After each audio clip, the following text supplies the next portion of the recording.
మన ముకుంద జ్యువెలర్స్ వారి నూతన బ్రాంచ్ ఈ నెల 28న వైజాగ్ లో ఘనంగా ప్రారంభం. ఓపెనింగ్ సందర్భంగా అన్ని జ్యువెలరీల VA పై ఫ్లాట్ 10% తగ్గింపు. No making charges.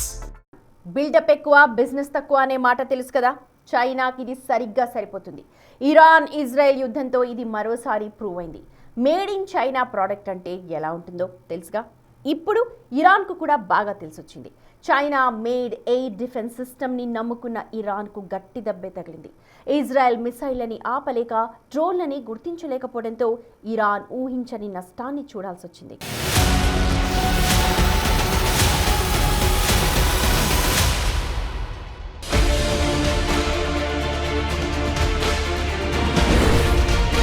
China air defence system మళ్లీ ఫెయిల్.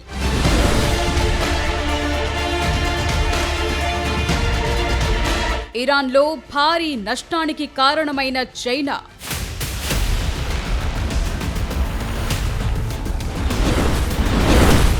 అమెరికా ఇజ్రాయెల్ దాడుల వేళ ఇరాన్ కొంపముంచింది చైనా. ఇటీవల చైనా నుంచి తెచ్చుకున్న long range surface to air missile వ్యవస్థ HQ-9B ఎయిర్ డిఫెన్స్ సిస్టమ్ విఫలమైంది. అది ఫెయిల్ అవటంతో ఇజ్రాయెల్ మిసైళ్లని, డ్రోన్లని ఇరాన్ ఆపలేకపోయింది. ఫలితంగా ఆ దేశంలో భారీ ఆస్తి నష్టం, ప్రాణ నష్టం జరిగిందనే రిపోర్టులొస్తున్నాయి. టెహ్రాన్ సహా అనేక నగరాల్లో అమెరికా, ఇజ్రాయెల్ విధ్వంసం సృష్టించాయి. ఈ దాడుల తరువాత ఇరాన్ వైమానిక రక్షణ వ్యవస్థ గురించి అనేక ప్రశ్నలు తలెత్తుతున్నాయి. ఈ దాడిని ఇరాన్ ఎందుకు అడ్డుకోలేకపోయిందనే చర్చ మొదలైంది. ఇరాన్ తన రక్షణ వ్యవస్థను బలోపేతం చేసుకునేందుకు చైనా నుంచి HQ-9B వైమానిక రక్షణ వ్యవస్థను కొనుగోలు చేసింది. కానీ ఈ యుద్ధంలో అది ఎలాంటి ప్రభావం చూపలేకపోయింది. దాంతో చైనా ఆయుధాల విశ్వసనీయతపై ప్రశ్నలొస్తున్నాయి.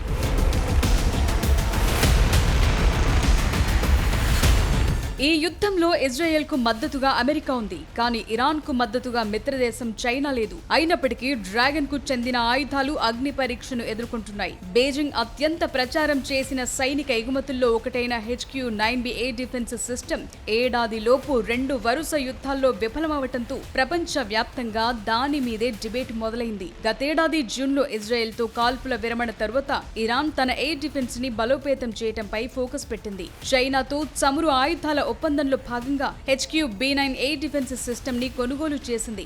2025 యుద్ధంలో ఇజ్రాయెల్ క్షిపణులపై రష్యన్ S-300 PMU-2 పేలవమైన పనితీరు తరువాత ఇరాన్ కు ఇదొక పెద్ద అప్గ్రేడ్. అయితే కొద్ది నెలల్లోనే అది ఎంత శక్తివంతమైన ఆయుధం అనేది బయటపడింది. అమెరికా ఇజ్రాయెల్ దాడులను అడ్డుకోలేక విఫలమయ్యింది. టెహ్రాన్ లోని కీలక ప్రదేశాలతో పాటు నాటాంజ్, ఫోర్డోలోని కీలకమైన అణుమౌలిక సదుపాయాలు, IRGC క్షిపణి, UAV స్థావరాలు, ఇస్ఫహాన్ సమీపంలోని వైమానిక స్థావరాల లాంటి కీలక ప్రదేశాల్లో ఈ China made HQ-B9 defence system ని మోహరించారు. కానీ ఇది ఇన్కమింగ్ మిసైళ్లని ఆపలేకపోయింది. టెహ్రాన్ సహా ఇరాన్ లోని 31 ప్రావిన్సుల్లో 20కి పైగా ప్రాంతాలను తాకిన తాజా దాడులు భారీ నష్టాన్ని కలిగించాయి. మౌలిక సదుపాయాలు విధ్వంసమయ్యాయి. 550 మందికి పైగా పౌరులు మరణించారని నివేదికలు చెప్తున్నాయి.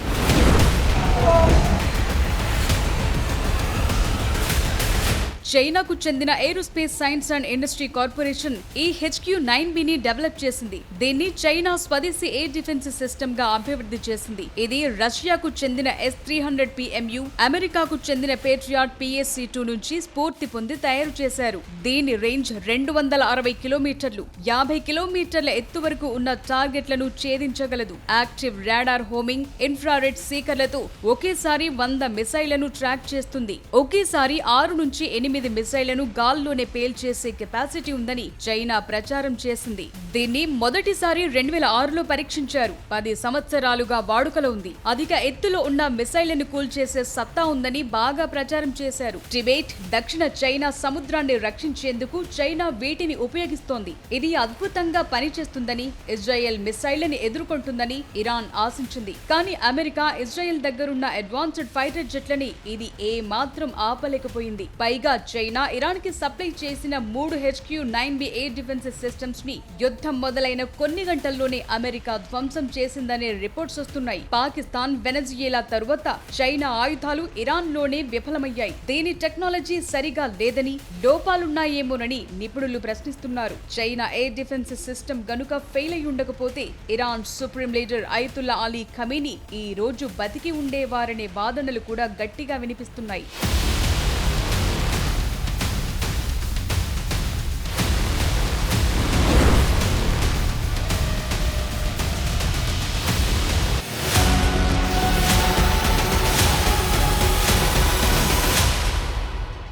చైనాని నమ్మడమే పెద్ద తప్పనుకుంటే చైనా మేడ్ ఆయుధాలను నమ్ముకోవడం అంతకంటే దారుణం.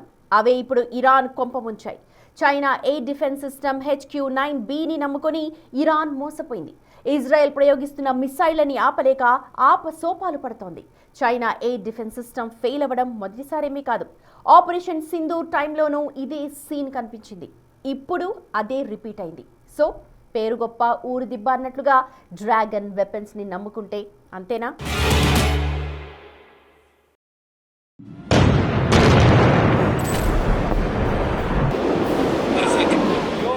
మిడిల్ ఈస్ట్ అంటే 3 దశాబ్దాల కిందట ఓ అస్థిరమైన ప్రాంతం. ఎప్పుడేం జరుగుతుందో తెలియని పరిస్థితి. కానీ 30 ఏళ్లుగా Bahrain, Qatar, Kuwait, Oman, UAE, Saudi Arabia లాంటి గల్ఫ్ దేశాలు ఓ స్థిరత్వాన్ని తీసుకొచ్చాయి. కానీ ఇరాన్ మిసైళ్లు, డ్రోన్లు గల్ఫ్ దేశాల్లోని US స్థావరాలని కాదు, దుబాయ్, అబుదాబిలోని లగ్జరీ హోటళ్లు, నివాస ప్రాంతాలను లక్ష్యంగా చేసుకున్నాయి. దాడులు చేశాయి. దాంతో గల్ఫ్ దేశాల్లోని నిర్మాణాలే కాదు, వాటికున్న ఇమేజ్ కూడా డ్యామేజ్ అయిపోయింది. ఇరాన్, అరబ్ దేశాల్లోని పౌర నివాసాలపై దాడులు చేసిన ఆ దేశాలు సంయమనం పాటిస్తున్నాయి. ఇది వ్యూహాత్మక మౌనమా లేక మతపరమైన కోణముందా అనే చర్చ మొదలైంది.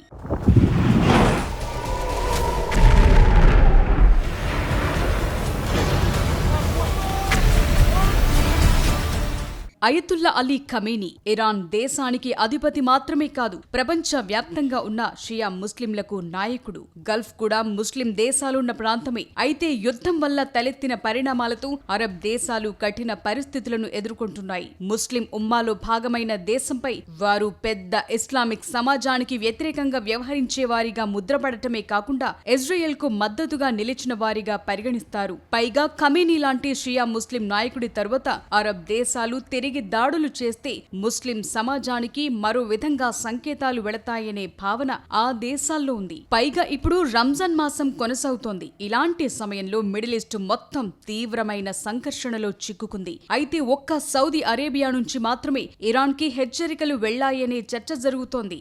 దాడులు ఇలాగే కొనసాగితే ప్రతీకారం తీర్చుకోవాలని crown prince Mohammed bin Salman royal Saudi సాయుధ దళాలకు అధికారం ఇచ్చారని రిపోర్ట్స్ చెప్తున్నాయి.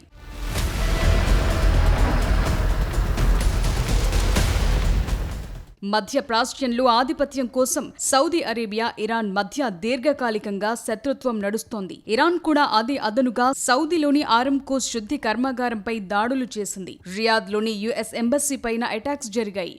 వాణిజ్యపరంగా శాంతియుతంగా ఉండే మిడిల్ ఈస్ట్ దేశాల్లోని నగరాలు కాలిపోతుంటే అరబ్ దేశాలు ఇరాన్కు వ్యతిరేకంగా వెళతాయా లేదా అనేది ఇప్పుడు బిగ్ క్వశ్చన్. అయితే ఇరాన్పై దాడి తరువాత అనేక అరబ్ దేశాలు సైనిక దాడిలో చేరేందుకు ముందుకొస్తున్నాయని అమెరికా ప్రెసిడెంట్ ట్రంప్ చెప్తున్నారు. కానీ ఇది దాదాపు అసాధ్యం. ఎందుకంటే ఆ దేశాలు సంయమనం పాటించడానికి ముస్లిం ఉమ్మా కారణమనే వాదన వినిపిస్తోంది. అరబిక్ భాషలో ఉమ్మా అంటే జాతి, సమాజం, ప్రజలు అని అర్థం. ప్రపంచ వ్యాప్తంగా ఉన్న ముస్లింలందరినీ ఒకే సమాజంగా, ఒకే కుటుంబంగా పరిగణించడాన్ని ఉమ్మా అంటారు. ఈ భావన ఖురాన్ ద్వారా ముస్లింలందరిలోనూ పాతుకుపోయింది. ఇస్లామిక్ బోధనల ప్రకారం అల్లాని, మెహమ్మద్ ప్రవక్తని విశ్వసించే వారంతా ఏ దేశంలో ఉన్నా, ఏ భాష మాట్లాడినా వారంతా ఒకే సమాజం అనే భావన ఉంది. ముస్లిం దేశాలన్నీ కలిసి ఒకే గొంతుకగా ముస్లిం సమస్యలపై పోరాడాలనే ఈ భావన ప్రేరేపిస్తుంది.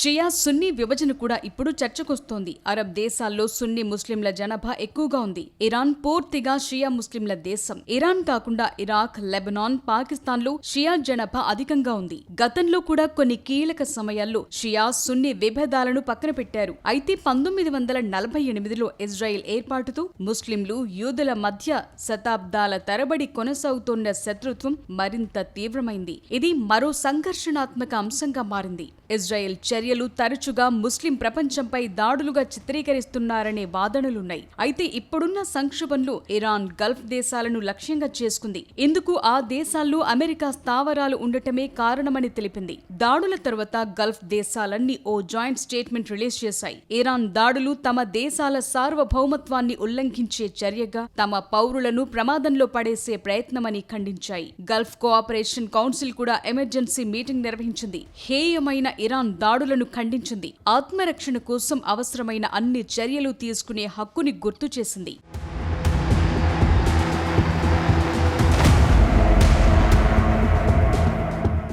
ఇరాన్ అమెరికా స్థావరాలే తమ టార్గెట్ అని చెప్తోంది. అయితే ఈ సున్నీ మెజారిటీ అరబ్ దేశాలు అమెరికా ఇజ్రాయెల్ ఆపరేషన్లో చురుగ్గా పాల్గొనలేదు. జోర్డాన్, సౌదీ అరేబియాతో సహా చాలా దేశాలు ఇరాన్ పై దాడులకు తమ గగనతలాన్ని వాడేందుకు ఒప్పుకోలేదు. భద్రత పరంగా మద్దతు కోసం వారి ఆర్థిక వ్యవస్థలను, కీలకమైన చమురు సౌకర్యాలు, హర్ముజ్ జలసంధి లాంటి సముద్ర మార్గాలను రక్షించుకునేందుకు అమెరికాతో స్నేహపూర్వక సంబంధాలను కలిగి ఉండాలని అరబ్ దేశాల ప్రయోజనాలకు ఈ వైఖరి అనుగుణంగా ఉంది. ఎదురు కాల్పుల్లో చిక్కుకున్న ఇప్పటి వరకు గల్ఫ్ దేశాల నుంచి ఎలాంటి సైనికపరమైన ప్రతీకారం రాలేదు. పైగా ఇప్పుడు ఇరాన్ పై దాడి చేస్తే అది అమెరికాకు, ఇజ్రాయెల్ కు అనుకూలంగా ఉన్నారనే సంకేతం వెళుతుంది. అందుకే గల్ఫ్ దేశాలన్నీ సంయమనం పాటిస్తున్నాయనే చర్చ కూడా ఉంది. తాము కూడా ప్రతీకారం తీర్చుకుంటే ఇరాన్ నేరుగా టార్గెట్ చేసుకుని దాడులు పెంచుతుందనే ఆలోచనలోనూ ఉన్నాయి. అరబ్ దేశాల అధికారిక వైఖరి ఏమైనప్పటికీ ఖమేనీ మరణాన్ని ప్రపంచ వ్యాప్తంగా ఉన్న ముస్లింలంతా ఒక ఇస్లామిక్ నాయకుణ్ణి హత్య చేసినట్లుగా భావిస్తున్నారు.